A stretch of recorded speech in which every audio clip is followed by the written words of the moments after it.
네, 오늘부터 저희가 이제 소예언서 중에서 미가서를 함께 읽게 됩니다. 미가서는 소예언서의 가운데에 위치하고 있고요.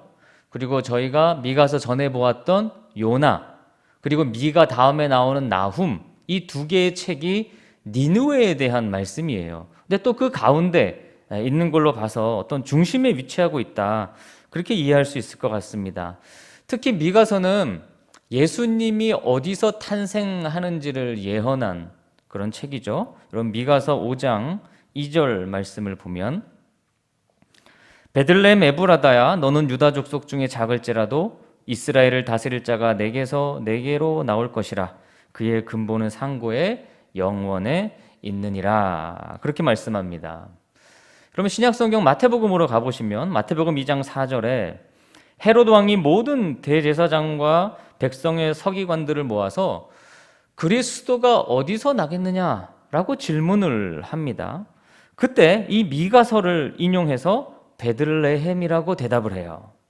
그것 때문에 여러분 아시다시피 베들레헴과 그 주변에 사는 2살 아래의 남자 아이들이 다 죽임을 당하는 안타까운 일이 벌어집니다. 사랑하는 여러분, 우리가 굉장히 오랜 기간 동안 소예언서를 주일날 보고 있습니다. 앞으로도 지금까지 본 거에 조금 더 긴 시간을 소예언서를 볼 텐데, 여러분, 저희들이 소예언서를 이해해야 하는 매우 중요한 이유가 있습니다. 소예언서를, 성경을 공부할 때 소예언서의 중심 메시지를 저희들이 알아야 되는 진짜 중요한 이유가 있어요. 그게 뭘까? 예수 그리스도의 복음을 깊이 받아들일 때 이 소예언서를 잘 알고 이해하고 있느냐라고 하는 것, 그것은 그렇지 못한 것과 엄청난 차이를 가지게 됩니다. 왜냐하면요, 이 소예언서에 등장하는 예언자들이 선포한 말씀을 실제로 보여주고 실천하기 위해서 이 땅에 오신 분이 누굴까요? 예수님입니다.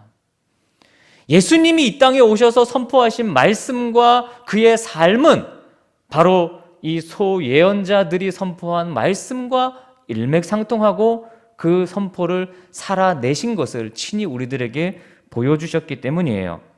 예언자들이 뭘 책망하고 이스라엘 백성들이 어떻게 살기를 원했는지를 모르면 예수님께서 무슨 의도로 말씀하셨고 또 사역하셨는지 저희들이 정확히 알기가 어렵습니다. 그런 차원에서 소예언서는 예수 그리스도의 복음과 그리고 우리 예수님이 사셨던 삶과 연결이 되는 거예요. 말라기가 딱 끝나면 그 끝나서 이루지 못했던 삶을 예수님께서 이루시고 계시는 겁니다. 결국 그것은 우리가 살아야 할 삶이기도 한 거죠. 자, 여러분, 미가는요, 어떤 면에서 저희들이 그동안 봤던 소예언자들 중에 그래도 가장 강력하게 선포했던 예언자가 누구였죠? 아모스입니다. 근데 그 아모스보다도 더 강력한 선포를 하는 그런 예언자가 미가입니다. 그래서 소예언서의 어떤 백미가 아닐까라는 생각도 들고, 또 미가의 별명이 작은 이사야예요. 작은 이사야, 그렇게 불리기도 합니다. 자, 그러면 미가가 활동한 시대에 대한 이야기부터 좀 시작해야 될 것 같아요. 제가 시대적인 배경을 사실 길게 설명하지 않는데 이 미가에 대해서는 좀 설명을 해야 될 필요가 있습니다. 자, 1절 말씀을 함께 읽어봅니다. 시작. 유다의 왕들 요담과 아하스와 히스기야 시대에 모레셋 사람 미가에게 임한 여호와의 말씀, 곧 사마리아와 예루살렘에 관한 묵시라. 미가서를 이해하는 데 있어서 아주 중요하게 언급되는 나라가요, 따라해 보세요. 아수르. 네, 이 아시리아, 아수르라고 하는 나라가 어쨌든 미가서의 뭔가 이 흐름의 핵심이다라고 여러분 생각하면 됩니다. 이때가 주전 8세기인데요. 그때는 아수르라고 하는 나라가 아주 강력하게 부상하던 그런 시기였어요. 자, 미가 선지자가 활동할 때에 유다의 왕은 요담, 아하스, 그리고 히스기야의 시대다라고 1장 1절이 그렇게 소개하고 있죠. 이 당시 북이스라엘에서 활동했던 선지자가 누구입니까? 우리가 다 공부했습니다. 호세아와 아모스 선지자가 이 당시에 북이스라엘에서 활동했습니다. 그리고 유다에서는 이사야와 미가가 활동했어요. 근데 이사야 선지자는요, 요담 이전 왕인 우시야 왕 때부터 그리고 히스기야 왕 때까지 활동했다라고 이사야 1장에 기록하고 있어요. 그러니까 그렇게 보면 미가보다 이사야가 조금 더 빨리, 그죠? 한 왕 빨리 그렇게 활동한 거죠. 자, 이 요담의 아버지가 바로 우시야 왕인데, 그 우시야 왕은 산당을 제거하지 않은 것 외에는 여호와 보시기에 정직히 행했다라고 그렇게 성경이 평가하고 있습니다. 그리고 이어지는 요담 시대 역시 우시야 시대에 이어서 평화가 지속됐고, 산당을 제거하지 않은 것 외에는 여호와 보시기에 정직히 행했다, 또 그렇게 평가합니다. 열왕기하 15장에서 기술하고 있어요. 자, 그러다가 그 다음 왕인 아하스 왕 때에는 죄악이 매우 가득한 시대였다라고 열왕기하 16장에서 말씀하고 있습니다. 자, 그런데 이 시기에 아수르라고 하는 나라가 막 엄청나게 막 강하게 번성하니까 주변 나라들 중에서 아람 나라와, 지금 이스라엘이 두 개로 나눠져 있죠. 그 중에서 북이스라엘이 동맹을 합니다. 왜 동맹을 했을까요?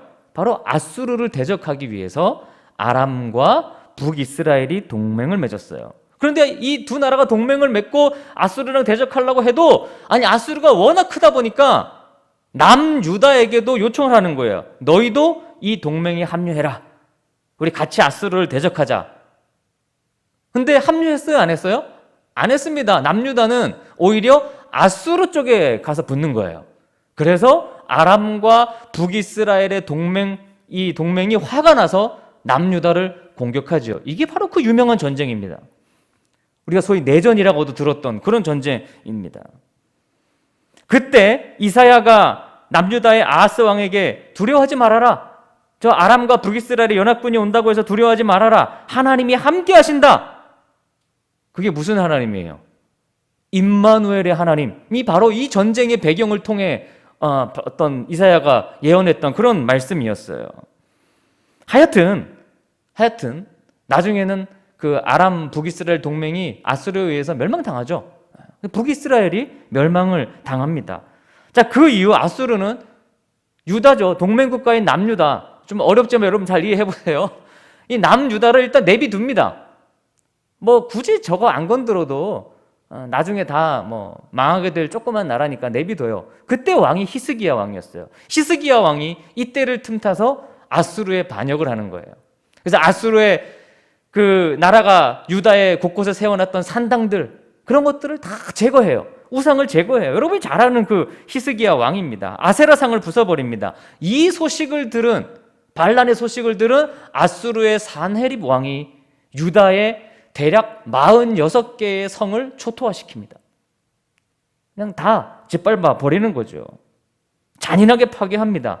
자, 바로 그렇게 잔인하게 파괴하는 그런 시대에 활동한 선지자가 누구일까요? 미가입니다. 미가예요. 여러분, 얼마나 위기입니까? 그렇죠? 외부적으로는 아수르가 위협적으로 다가오는 그런 시기. 그러면 내부적으로라도 좀 잘 단단하게 연합을 해야 되는데, 하나님 말씀을 붙들어야 되는데, 유다는 정치적으로도 또 종교적으로도 엄청나게 타락한 그런 상태였어요. 이 끔찍한 시대에 미가가 살았습니다. 미가는 유다의 멸망을 내다보고 있었습니다. 외부적인 저런 위협, 내부적으로는 망해가는 이런 어떤 혼란, 유다는 망하는구나, 그걸 봤어요. 외적 내적 위기가 보였단 말이에요. 유다가 망하게 된다는 것을 짐작했어요. 그래서 미가는 1장 8절에 보면 애통하며 애곡하고 벌거벗은 몸으로 행하며 들깨같이 애곡하고 타조같이 애통한다라고 표현하고 있습니다. 미가는 민족을 생각하며 막 미칠 정도로 울면서 선포한 선지자였어요. 지난주 월요일에 손원일 제독 기일 추모 예배가 있어서 제가 홍은혜 권사님의 은혜의 항해를 다시 읽어보면서 정말 나라의 흥망성쇠를 걱정한 그 손원일 제독의 모습을 보며 이 미가 선지자가 오버랩되는 그러한 경험을 했습니다. 이런 위기에 어떻게 대처해야 이 민족이 살 수 있느냐? 우리는 그것을 미가를 통해 배울 수 있습니다. 자, 미가보다 한참 후배 선지자 중에 유명한 사람이 여러분 예레미야인데, 그 예레미야가 미가에 대해서 소개하고 이야기하는 구절이 있어요. 아마 구약의 예언서에서 다른 예언자를 언급한 유일한 구절이기도 할 겁니다. 예레미야 26장 18절과 19절을 한번 같이 읽어보겠습니다.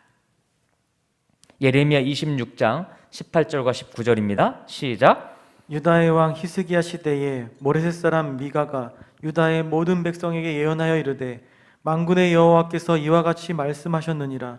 시온은 발같이 경작지가 될 것이며 예루살렘은 들 무더기가 되며 이 성전에 사는 산당의 숲과 같이 되리라 하였으나 유다의 왕 히스기야와 모든 유다가 그를 죽였느냐? 히스기야가 여호와를 두려워하여 여호와께 간구하매 여호와께서 그들에게 선언한 재앙을 대하여 뜻을 돌이키지 아니하셨느냐?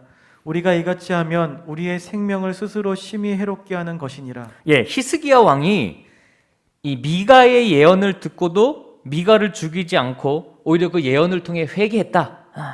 그리고 아수르의 침공으로부터 건진받았다. 이 이야기를 예레미야가 그 당 자기 시대에 해준 거예요. 왜냐? 그때 예레미야의 예언을 들은 정치인들이 예레미야를 죽이려고 했거든요. 아니, 미가의 예언을 듣고 회개한 히스기야 왕이 있는데 왜 너희들은 내 얘기를 듣지 않고 나를 죽이려고 하느냐? 라고 하면서 그렇게 미가를 소개했어요. 그래서 여기서 예레미야가 인용한 이 미가의 선포는 미가 3장 12절에 기록이 되어 있습니다. 그러니까 미가나 예레미야나 둘 다 예루살렘 성전의 파괴를 예언한 선지자죠. 나중에 예수님도 그건 다음 세대지만 그 예루살렘 성의 멸망을 바라보면서 우셨다라고 하는 것이 복음서에 기록이 되어 있죠. 그러니까 미가가 소예언자이지만 의외로 미가의 예언은 굉장히 범위가 광범위하다는 것을 알 수 있습니다. 또 미가서를 읽으면 와, 이 미가가 진짜 매서운 예언자구나 라는 것을 여러분이 느낄 수 있을 것 같아요. 자, 미가. 이 미가라고 하는 이름의 뜻이 뭘까요? 그 코로나 전에는 여기 신림동에 있는 미가 할매라는 식당을 자주 갔는데 이 얘기를 왜 하는 거예요, 갑자기? 자, 여러분, 미가의 뜻이 뭘까요? 미가라는 이름은 사사기에도 등장하는데 미가야라고 하는 이름과 똑같습니다. 미가야 또는 미가. 구약 성경에 14명이 나올 정도로 흔한 이름입니다. 여호와와 같은 이가 누구냐? 누가 야훼와 같으냐? 라는 뜻이에요. 미가 7장 18절 초반에 주와 같은 신이 어디 있느냐? 라고 미가 스스로 이 단어를 언급하기도 합니다. 강력한 이름이죠. 자, 미가는 모레셋 사람이라고 소개합니다. 다른 곳에서는요, 이 모레셋이 가드 모레셋이라고 나와요. 이제 우리 1장 8절 후반부에도 한번 등장하는데 모레셋 또는 가드 모레셋. 여러분, 가드는 어느 나라였죠? 어느 나라의 도시였죠? 자, 우리가 소예언서를 공부하면서 이런 것들이 좀 이제 눈에 들어오실 텐데 블레셋의 도시였죠, 가드는. 그러니까 이 모레셋은 블레셋의 지배 아래 있었다라는 것을 의미하는 거예요. 이렇게 이민족의 지배를 받던 곳에서 굉장히 성경적이고 강력한 선지자인 미가가 등장한 겁니다. 예, 우리 미가의 이름이 뭐라고 했느냐? 여호와와 같은 이가 누구냐? 그렇죠? 여호와가 같은 이가 누구냐? 그게 이제 미가의 이름의 뜻이라고 했고, 그리고 이제 미가는 모레셋 사람인데 그 모레셋은 가드 모레셋, 그래서 블레셋 가드, 블레셋의 지배를 받았던 그런 사람들이었다. 그 중에서 미가가 나왔다. 자, 그리고 미가는 호세아, 아모스, 요엘과 다르게 사마리아와 예루살렘 모두를 향해 예언했다. 자, 오늘 미가서 1장 이제 2절 말씀 우리가 읽고 또 계속 이어서 가보도록 하겠습니다. 1장 2절 말씀입니다. 자, 시작. 백성들아 너희는 다 들을지어다. 땅과 거기에 있는 모든 것들아 자세히 들을지어다. 주 여호와께서 너희에게 대하여 증언하시되 곧 주께서 성전에서 그리하실 것이니라. 자, 여기 보면 대상이 누구죠? 땅과 거기에 있는 모든 것들입니다. 모든 것들. 그러니까 미가의 예언은 몇몇 개인에게 전해진 선포가 아니라 흔들리고 무너져가는 나라와 민족을 향해 선포된, 그리고 지금 우리 시대의 나라와 민족을 향해서도 선포되는 그런 말씀이라는 거예요. 모두가 대상입니다. 손원일 제독이 하나님 사랑이 나라 사랑이고 나라 사랑이 하나님 사랑이라고 하는 그런 손정도 목사님의 어떤 정신을 계승하셨는데, 우리 기독교는 절대 개인의 영달만을 추구하는 그런 종교가 아닙니다. 적어도 이 사회와 민족의 아픔 앞에 애통하고 애곡하며 기도하고, 그리고 성경을 통해 선포되는 그런 말씀을 살아내는 그런 살아있는 종교가 되어야 하는 거죠. 자, 2절에 모두들 자세히 들어봐라. 하나님께서 너희에 대하여 증언하시되, 너희에 대하여, 우리말에는 이렇게 번역이 되어 있는데 영어 성경은 99%가 너희에 대하여를 against you로 번역합니다. 그러니까 이거는 대항해서, 약간 좋은 뜻은 아니죠, 그렇죠? 대항해서 그런 뜻이에요.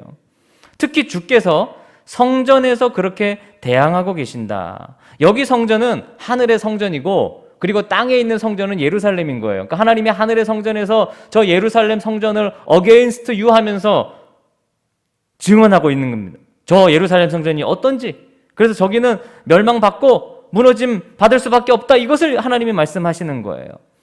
여러분, 유다를 살려야 하는 하나님의 성전인 예루살렘 성전이 사람들을 죽이고 있었습니다. 여러분, 교회는 뭐예요? 사람을 살리는 곳이죠. 그렇죠? 우리가 생명을 살린다, 그런 표어도 쓰는데 사람을 살리는 거예요. 그런데 그 죽음의 병이 교회에 만연했어요. 오히려 놀랍게도 교회를 오래 다닌 사람들 가운데 영적으로 그 병이 자리를 트고 있었던 거예요. 그러니까 여러분 잘 생각해 보세요. 나 때문에 나라가 흔들리는 건 아닌지, 나 때문에 교회가 타락한 건 아닌지, 나 때문에 우리 가정이 영적으로 병든 것은 아닌지, 내가 영적 죽음의 바이러스를 퍼뜨리는 그런 확진자가 아닌지, 여러분 그것을 우리는 미가서를 통해 제일 먼저 돌아보아야 합니다. 유다의 예루살렘은 그걸 모르고 있었어요. 자, 본문 3절과 4절 말씀입니다. 3절과 4절입니다. 시작. 여호와께서 그의 처소에서 나오시고 강림하사 땅의 높은 곳을 밟으실 것이라. 그 아래에서 산들이 녹고 골짜기들이 갈라지기를 불 앞에 밀초 같고 비탈로 쏟아지는 물 같을 것이니. 네, 심판하시러 처소에서 나오셔서 높은 곳을 밟으신다. 이 높은 곳이 바로 그 땅, 예루살렘 성전을 의미하는 거예요. 이스라엘과 유다의 영적 우상 숭배를 밟으시겠다. 그러니까 우리 스스로 우리를 이 감염된 거를 치료를 못하니까 하나님이 친히 오셔서 깨어버리시겠대요. 4절은 꼭 화산이 폭발해서 용암이 흘러내리는 것을 묘사하는 것 같습니다. 되돌이킬 수 없는 그런 분명한 심판. 5절입니다. 시작. 이는 다 야곱의 허물을 말미암음이요 이스라엘 족속의 죄로 말미암음이라. 야곱의 허물이 무엇이냐? 사마리아가 아니냐? 유다의 산당이 무엇이냐? 예루살렘이 아니냐? 네, 다시 한번 정확하게 말씀하시죠. 뭐가 문제인지. 하나님께서 심판하시는 이유는 야곱의 허물 때문이고, 그리고 이스라엘 족속의 죄 때문이다. 자, 여기서 허물은 페샤라는 동사에서 파생되는 단어인데, 어떤 반역하다, 거역하다, 어떤 법적인 소유권과 관계가 있는 거예요. 그러니까 쉽게 얘기하면 하나님과 이스라엘 백성들이 맺은 그 언약 있잖아요. 이 언약을 위반한 허물을 말하고 있는 거예요. 그게 야곱의 허물이에요. 하나님과 이스라엘이 맺은 언약이 뭡니까? 하나님만 섬기고, 첫 번째. 두 번째는 인애와 정의와 공의를 베풀며 살라는 거예요. 그걸 어겼어요. 이게 여러분 소예언서의 주제죠. 그리고 예수님께서 이 땅에 오셔서 실천하신 삶입니다. 그다음 두 번째, 이 죄, 이스라엘의 죄는 우리가 잘 아는 그 단어예요. 관역이 빗나가다라는 뜻이죠. 목적이 빗나간 거예요. 그러니까 이 성전의 목적이 예루살렘 교회에 살아가는 그 목적이 잘못됐다는 것입니다. 교회가 하는 일이 문제가 있다. 이스라엘이 아수르에게 멸망당한 것은 정책의 문제도 아니고 뭐 잘못된 정치적인 판단도 아니라 말씀을 어기고 그들의 살아가는 삶의 목적이 잘못되었기 때문이라는 겁니다. 결국 이제 이후 미가서의 내용은 야곱과 이스라엘의 죄와 허물을 아주 고발하고, 또 그에 대한 하나님의 심판, 말하고 있는 성경이에요. 우리의 영적 병의 원인이 사실은 매우 가까이 있었던 거죠. 매우 가까이. 여러분 5절에 야곱의 허물이라고 표현한 이유는 여러분 야곱의 성공이 하나님의 말씀의 능력이 아니라 어떻게 보면 자기의 꾀, 자기의 열심, 그것을 더 믿은 탓이었어요. 그런 야곱이 천사와 씨름하다가 이스라엘이 되었습니다. 그 야곱의 허물이 뭐냐? 사마리아가 아니냐. 즉 저들이 말씀보다 자기의 욕심을 따른 결과가 저 사마리아가 아니냐. 자기 나름대로 신앙생활 자기 맘대로 하고 자기 방식대로 한 결과가 저거 아니냐. 6절과 7절입니다. 6절과 7절 말씀입니다. 시작. 이러므로 내가 사마리아를 들의 무더기 같게 하고 포도심을 동상 같게 하며 또 그 돌들을 골짜기에 쏟아내리고 그 기초를 드러내며 그 새긴 우상들은 다 부서지고 그 음행의 값은 다 불살라지며 내가 그 목상들을 다 깨뜨리리니 그가 기생의 값으로 모았은즉 그것이 기생의 값으로 돌아가리라. 사람이 살 수 없는 곳으로 그리고 회복이 어려운 그런 폐허의 상태로 만드신다. 이 미가의 경고가 약 한 19년 후에 이루어집니다. 북이스라엘 사마리아가 유다에 앞서서 멸망합니다. 그리고 그 음행의 값은 다 불살라집니다.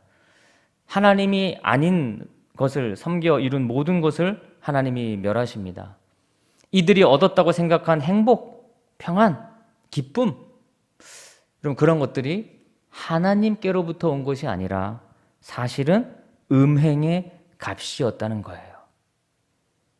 영적 간음의 축적물이었다는 거예요. 여러분 음행으로 번 거는요, 그건 또다시 음행으로 쓰이는 법입니다. 그러니까 영적 우상 숭배를 통해 얻은 것은 또다시 영적 우상 숭배를 위해서 쓰이는 거예요. 내가 가지고 있는 것들이. 그러니까 우리가 가지고 있는 것들의 대다수 많은 것들이 사실은 하나님으로부터 온 게 아니라 내가 음행의 값으로 벌었다는 거예요. 그런 말을 하고 있습니다. 이제 유다는 어떻게 해야 될까요? 이스라엘 12지파 중에 10지파가 폐허로 다 변해버렸습니다. 그곳의 우상들도 다 파괴되었습니다. 유다는 어찌 해야 될까요? 나라의 국력을 더 강하게 해야 됩니까? 산업을 더욱 발전시켜야 합니까? 국제 정세를 잘 파악해야 하나요? 아닙니다. 유다는 하나님 앞에서 허물과 죄를 버려야 합니다. 그게 국력이고 경제력이고 외교력이에요. 그것만이 살 길입니다. 여러분 8절은 이제 다음 주에 저희가 다시 보면서 시작하겠지만 오늘 반드시 읽고 묵상해야 될 부분인데요. 자, 8절 말씀을 같이 한번 읽어보도록 하겠습니다. 시작. 이러므로 내가 애통하며 애곡하고 벌거벗은 몸으로 행하며 들깨같이 애곡하고 타조같이 애통하리니. 여러분 이 미가서 1장 8절에 미가의 심정이 담겨 있고 그리고 하나님의 심정이 여기 녹아 있습니다. 그 사마리아의 심판 과정을 묵시로 바라본 미가가 너무 마음이 너무 아파서 슬퍼서 들깨같이 울부짖고 타조같이 애곡했다. 여러분 요엘 선지자가 그랬죠. 지금 우는 것밖에 할 수 있는 게 없다고. 왜 이 시대의 기독교가 타락하고 조롱을 받나요? 왜 우리의 모습이 이런 상태까지 온 것입니까? 여러분 나만 행복하게 돈 잘 벌고 복 받고 살면 되지, 이렇게 살아갈 때 기독교는 반드시 타락하게 되어 있습니다. 반드시 타락합니다. 도대체 음행의 값이 뭐고 기생의 값이 뭐냐? 여러분 우리들은요 무신론자들이 아니에요. 하나님을 믿죠. 우리 안에 하나님도 모시고 한편으로는 우상도 모시기를 바라고 살아가는 거예요. 그러니까 하나님을 사랑하고 예배하는 자유를 누리고 싶어 하면서도 동시에 내가 좋아하고 흠모하고 사랑하고 가지고 싶고 누리고 싶은 그 우상에 대해서도 자유를 누리고 싶어 합니다. 그 대상들이 어쩌면 하나님보다 나를 더욱 행복하게 해주는 것들이라고 철석같이 믿고 우리는 미친 듯이 이 세상을 살아가는 거예요. 시편 1편의 말씀처럼 여호와의 율법을 즐거워하여 그의 율법을 주야로 묵상하며 살지 않고 우리에게 사실 즐겁고 행복을 가져다 주는 것은 따로 있었다는 거예요. 바로 예루살렘 성전이 그러했습니다. 사마리아 성전이 그러했고요. 우리가 지금까지 소예언서를 통해 알아본 것처럼 여러분, 우리가 이 세상을 살아갈 때 세상이 힘든 거는요, 다른 이유 때문이 아닙니다. 허물과 죄 때문입니다. 그 허물과 죄는 음행과 기생의 값에 집착하는 우리들의 마음과 삶입니다. 여러분, 인생은 머물다 떠나는 곳이죠. 이곳에 집착하지 마십시오. 지나간 하루에 집착하지 마십시오. 오직 우리가 가야 할 곳, 하나님의 나라를 목적으로 삼고 하루하루 걸어가십시오. 그 목적이 달라질 때 죄가 되며 내 삶의 인애와 정의가 사라집니다. 그리고 허물이 됩니다. 여러분, 우리가 가진 게 많으면 많을수록 이 땅에 배출하는 쓰레기도 많아집니다. 우리는 이 세상에요, 기여하기보다는 더러운 것만 많이 배출하다가 버리다가 이 세상을 떠납니다. 여러분, 그런 인생을 하나님께서 과연 기뻐하실까요? 이 세상을 오염만 시키다가 하늘나라 가는 그 인생을 하나님이 기뻐하실까요? 미가가 울부짖으며 우리에게 전하고 싶었던 말씀이 도대체 뭘까? 왜 그는 예수님이 탄생할 그 지역을 예언한 것일까요? 오늘을 살아가는 저와 여러분 모든 인생들에게 바른 하나님의 뜻과 우리가 살아야 하는 목적을 알려주기 위해서입니다. 너의 인생의 목적은 뭐냐라는 거예요.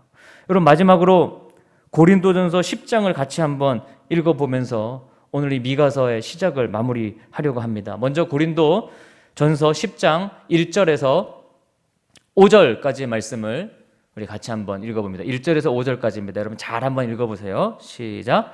형제들아, 나는 너희가 알지 못하기를 원하지 아니하노니 우리 조상들이 다 구름 아래에 있고 바다 가운데로 지나며 모세에 속하여 가 구름과 바다에서 세례를 받고 다 같은 신령한 음식을 먹으며 다 같은 신령한 음료를 마셨으니 이는 그들을 따르는 신령한 반석으로부터 마셨음에 그 반석은 곧 그리스도시라.